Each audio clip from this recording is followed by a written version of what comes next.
Командата легни се изпълнява като се подаде лакомото към носа на кучето, издърпва се назад към тялото и надолу към пода. Стани горе. Седни. По същия начин. Към носа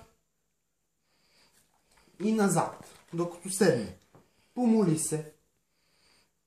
Лакомството към носа и се издига бавно нагоре. Кучето се опитва да го достигне и се получава дадения ефект. Изправи се. Изправи се. Изправи се. Лакомството над носа на кучето и се получава дадения ефект. Седни. Дясна лапа. Лява. Лява. Помахай. И трите трика са възможно най-елементарните.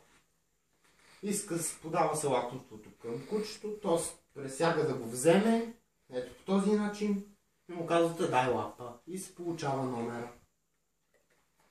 Дай 5.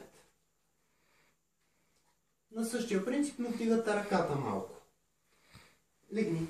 Арчи, бум. За този трик трябва да сте научили кучето да може да се превърта и подават в легнало положение, започвате да превъртате леко лакомството, за да може кучето да тръгне да се завърта.